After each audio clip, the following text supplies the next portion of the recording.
नमस्कार, आप सभी का स्वागत है। भारतीय धर्म ग्रंथों के अनुसार मनुष्य पर 3 प्रकार के ऋण प्रमुख माने गए हैं: पितृ ऋण, देव ऋण तथा ऋषि ऋण। इनमें से पितृ ऋण सर्वोपरि है।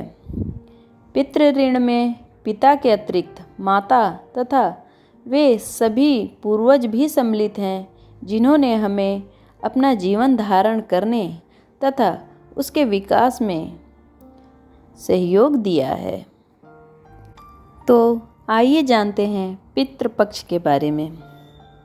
जिनकी मृत्यु हो जाती है वह पितृ बन जाते हैं, लेकिन गरुड़ पुराण में यह जानकारी मिलती है कि मृत्यु के पश्चात मृतक व्यक्ति की आत्मा प्रेत रूप में यमलोक की यात्रा शुरू करती है।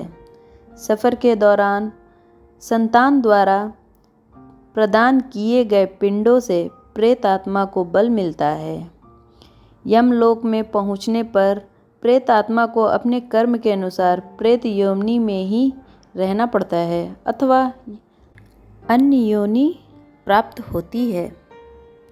कुछ व्यक्ति अपने कर्मों से पुण्य अर्जित करके देवलोक एवं पितृलोक में स्थान प्राप्त करते हैं। यहाँ अपने योग्य शरीर मिलने तक ऐसी आत्माएं निवास करती हैं।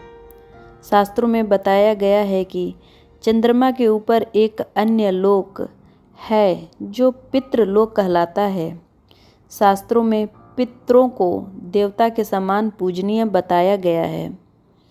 पितरों के 2 रूप बताए गए हैं: देवपितृ और मनुष्य पितृ।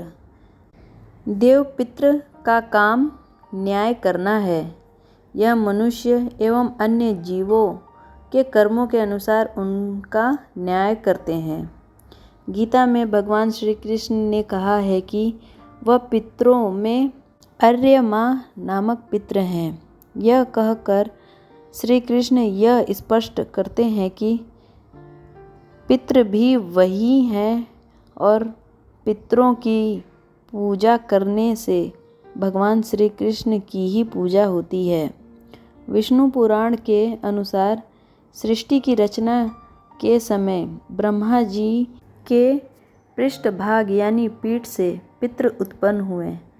पितरों के उत्पन्न होने के बाद ब्रह्मा जी ने उस शरीर को त्याग दिया जिससे पितृ उत्पन्न हुए थे। पितरों को जन्म देने वाला शरीर संध्या बन गया, इसलिए पितृ संध्या के समय शक्तिशाली होते हैं। और आइए जानते हैं पितृपक्ष का महत्व। हिंदू धर्म में किसी की मृत्यु के बाद उस व्यक्ति का श्राद्ध किया जाता है, जो कि बेहद जरूरी माना जाता है। इसलिए पितृपक्ष का हिंदू धर्म में विशेष महत्व है और इस दौरान 15 दिन तक लोग अपने पितरों तक का श्राद्ध करते हैं। मान्यता है यदि विधि विधान से पितरों का श्राद्ध न किया जाए तो उनको मुक्ति प्राप्त नहीं होती है। श्राद्ध करने से उनकी आत्मा को शांति मिलती है। कहा जाता है कि पितृपक्ष में यमराज पितरों को अपने परिजनों से मिलने के लिए मुक्त कर देते हैं और 15 दिन तक पितृ धरती पर रहते हैं। इस दौरान यदि पितरों का श्राद्ध न किया जाए तो वे नाराज हो जाते हैं। हिंदू धर्म में पितृपक्ष व श्राद्ध की प्रथा प्राचीन काल से चलती आ रही है और इसका विशेष महत्व है। कहा जाता है कि यदि पितृ नाराज हो जाते हैं तो व्यक्ति को कई परेशानियों का सामना करना पड़ता है, इसलिए उन्हें प्रसन्न करने या उनके आशीर्वाद प्राप्त करने के लिए श्राद्ध अवश्य करना चाहिए। इस दौरान दान करने से भी पुण्य मिलता है, साथ ही कुछ नियमों का पालन भी करना अनिवार्य होता है। जब जब बात आती है श्राद्ध कर्म की तो बिहार स्थित गया का नाम बड़ी प्रमुखता व आदर से लिया जाता है। गया समूचे भारतवर्ष में ही नहीं अपितु संपूर्ण विश्व में 2 स्थान श्राद्ध तर्पण हेतु बहुत प्रसिद्ध है। वह 2 स्थान हैं बोध गया और विष्णुपद मंदिर। विष्णुपद मंदिर वह स्थान है जहाँ माना जाता है कि स्वयं भगवान विष्णु के चरण उपस्थित हैं, जिनकी पूजा करने के लिए लोग देश के कोने कोने से आते हैं। गया में जो दूसरा सबसे बड़ा प्रमुख स्थान है जिसके लिए लोग दूर दूर से आते हैं, वह स्थान एक नदी है। उसका नाम फल्गु नदी है। ऐसा माना जाता है कि मर्यादा पुरुषोत्तम भगवान राम ने स्वयं इस स्थान पर अपने पिता राजा दशरथ का पिंड दान किया था।